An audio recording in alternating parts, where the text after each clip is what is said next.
A scribe is fantasizing about what it will take for the Dodgers to miss the playoffs. Keenan Allen claims he never wanted to leave the Chargers, and Angel City FC starts the season today, and they're also on the market to be sold. What? Good morning. I'm James. This is your daily dose of sports and snark for the greatest sports city in the world, Los Angeles. This is the faithful Angelenos morning report. So, it is March 17th, 2024, St. Patrick's Day. It is also the Lord's Day. And if you believe as I do, take a moment and thank Him for the blessings that you have in your life, such as LA sports. And if you like being in the know about LA, clickety-clack the like button. Clickety-clack the subscribe button. There's a notification bell. Hit that. It'll let you know we drop new content. Sharing is caring. Let people know we exist. And by all means, comment. You know this. I try to answer every last one of you. Now, before we go through the news and notes, a look at the scoreboard. Honestly, tough day for the Angelenos. Starting off at Crypto.com Arena, Golden State, they outlasted LeBron James's 40-point effort. They defeat the Lakers 128-121. Even worse, Anthony Davis injured his eye in the first quarter. We still don't know how severe that injury is going to be. Meanwhile, Dallas 4, Kings 1. Kevin Fiala scored the only goal for the Kings. The closest thing to a win yesterday, like I said, tough day for the Angelenos. Galaxy 3, St. Louis 3. Dejan Joveljic scored his fourth goal. Maya Yoshida salvaged the tie with a goal in stoppage time. But the Galaxy should be kicking themselves over it. They led twice in the game and could not seal the deal. Meanwhile, 3 consecutive matches for LAFC in which the black and gold hasn't scored. 3 times a clean sheet. Minnesota 2, LAFC 1, or LAFC 0. Meanwhile, let's go to today. Atlanta's in town to play the Clippers at 6:30. Kawhi Leonard, here's a weird stat. He's already played his most regular season games as a Clipper.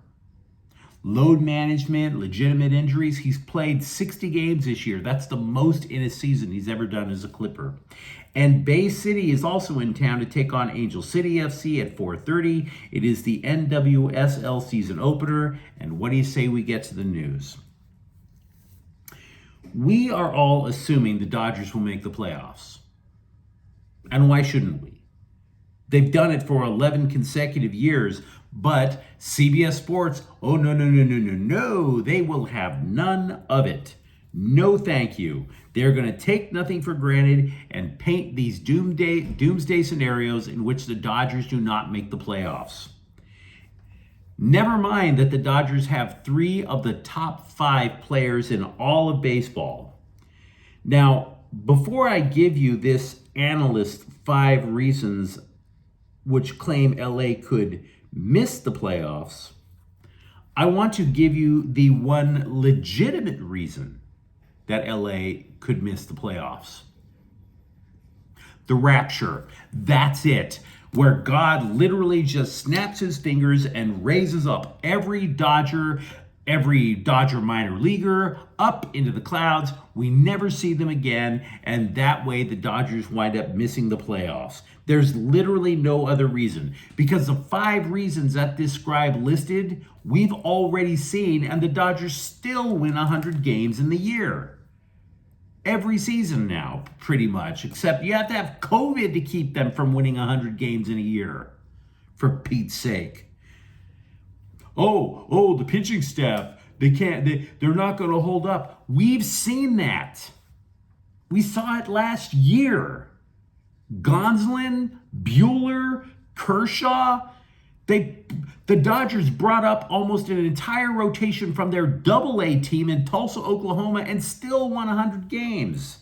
So no, not true. It's always been our shaky rotation.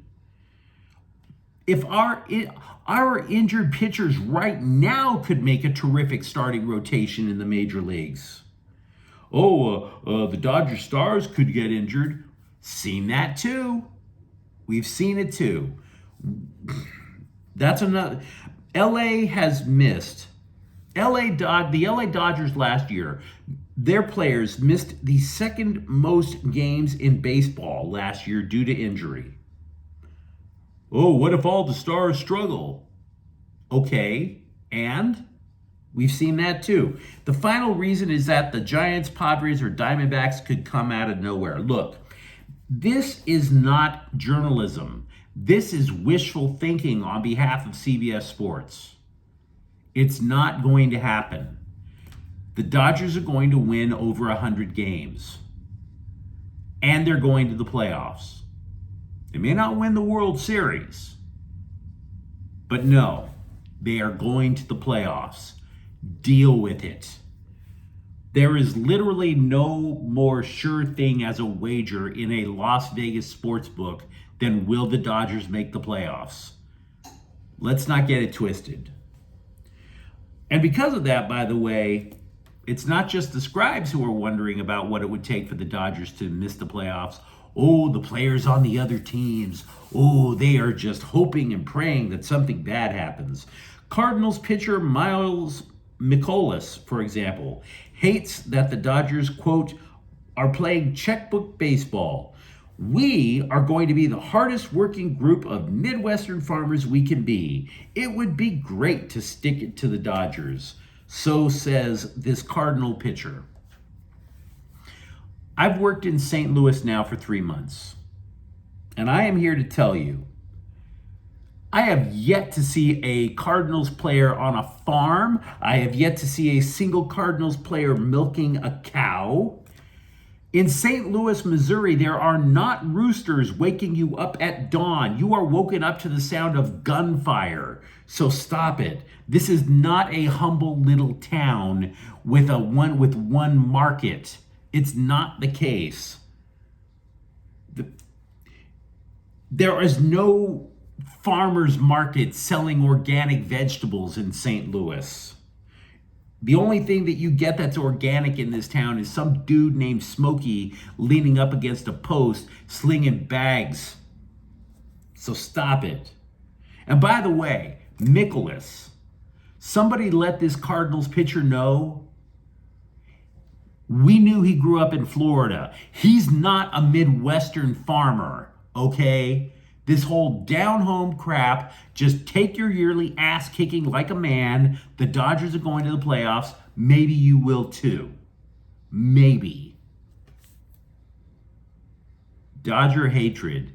Season hasn't even begun yet. Cole Calhoun, a former Dodger who last season was in the Dodgers minor league system, has retired. He was a pretty effective major leaguer. Just couldn't cut it anymore. Father time. You know that old adage. But there is one weird thing about the Dodgers that's going on right now. One of the issues, and I hope I phrase this the right way, because I am the furthest thing from a social justice warrior, let's be real. One of the issues with sports teams having ethnic nights, ethnic heritage nights, for Latin heritage, women's rights, LGBTQ, etc. rights. One of the issues with having that is they all get planned by white people. The Rancho Cucamonga Quakes, a Dodgers single A affiliate out in the IE, wanted to celebrate Latin heritage by renaming their team for a night. And they chose a Spanish word that translates to jackets, like those fancy jackets that mariachi players, musicians wear.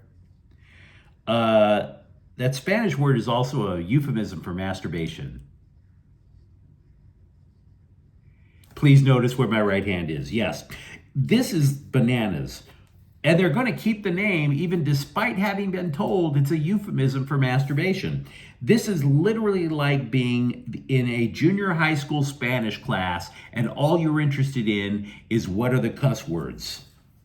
I mean, again, I am the furthest thing from a social justice warrior, but this is literally the biggest argument I've ever heard for Latin executives in baseball, for Latin owners in baseball or any sport, right? Because if a Latino guy owned a sports team, aside from Artie Moreno over in Anaheim. I don't see a Hispanic dude saying, you know what I want to do with my multi-million-dollar investment? I want to make a masturbation joke on family night. Get your tickets now. You know, if anything, you might want to just flip the script and just have masturbation night out in Rancho Cucamonga. Bring all the hand sanitizer that you can sell. There are few sports cliches that sound more insincere than I wanted to finish my career with insert team name here. You hear it all the time, right? Guy spends his time, most of his career with a team. He becomes indoctrinated in the town and the culture, and then he goes for a cash grab somewhere else and goes, golly gee, I so wanted to spend the rest of my career playing for the Tampa Bay Rays, right? You hear those sort of things. It's literally the sports equivalent of a girl telling you, hey, I think we can still be friends. It's bull crap. And yes, I am telling you that Keenan Allen just treated Chargers fans like simps when he said he wanted to finish his career with the Bolts, which he did yesterday. It doesn't make Keenan Allen a bad guy. He actually gave the reason that he left, and it makes sense. His reasoning is simple. I had a career year with the Chargers, but I'm not going to take a pay cut just so you can get under the salary cap. All of that makes sense. It's like an ex-girlfriend, again, saying, you know, when I ask for dinner in a show, it doesn't mean watching the crackheads while we eat at Waffle House. I understand his point completely. I understand Keenan Allen's point completely. But I also get the Chargers' point. That salary cap is a mug. Other Charger news, Easton Stick, the backup quarterback, has re-signed with the team. Okay.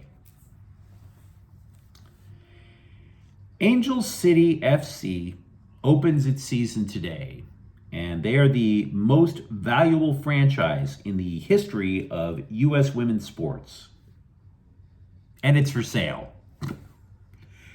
I don't know how to explain it. Every time the Women's World Cup comes around, everybody stops what they're doing to watch, even if the players are irritating, right?